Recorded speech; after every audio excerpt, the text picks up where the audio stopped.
Bonjour les TVTistes, aujourd'hui c'est ambiance hivernale, il faut les gants, le bonnet, la bonne doudoune pour vous présenter Castelbou. Alors Castelbou, c'est un village qui est situé environ au 75e kilomètre de la course. C'est un village qui cache bien son jeu parce qu'en fait de la route on voit quelques maisons qui sont accrochées au rocher.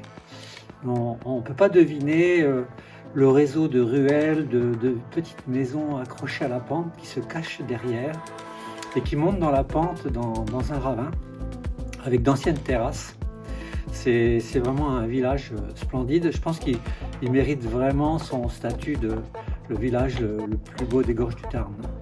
Donc, on accède à Castelbou en suivant tout simplement le lit de la rivière par en bas. C'est une zone assez touristique l'été, il y a plein de joueurs de canoë d'ailleurs en ce moment, les canoës sont sur le ventre et sont en train de dormir et prendre le gel. Pour vos coureurs, on vous propose quelque chose de très différent. Le village de Castelbou remplit vraiment son rôle de patrimonial. On vous fera passer dans toutes ces petites ruelles, dans ces porches. Il faut admirer ces petites maisons.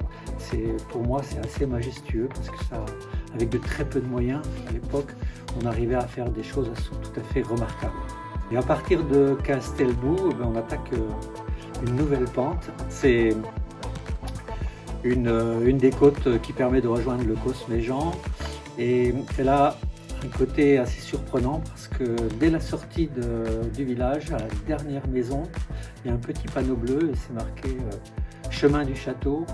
Et en le suivant comme ça, en lacet, on monte tout doucement dans les buis. C'est un chemin assez pentu, typique de ce que l'on trouve sur les grands causses. Et là, on peut apercevoir ce château qui est ruiné, mais on devine bien sa structure. C'est assez majestueux là encore, parce qu'il est planté sur son rocher. On se demande vraiment comment il a pu être construit. C'était vraiment un site défensif. Et on comprend pourquoi les maisons se sont construites tout autour pour bénéficier de cette protection. Et la côte ne s'arrête pas au château.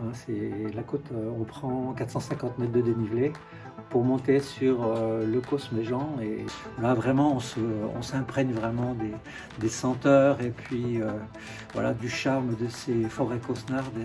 Et là, vous allez vraiment profiter.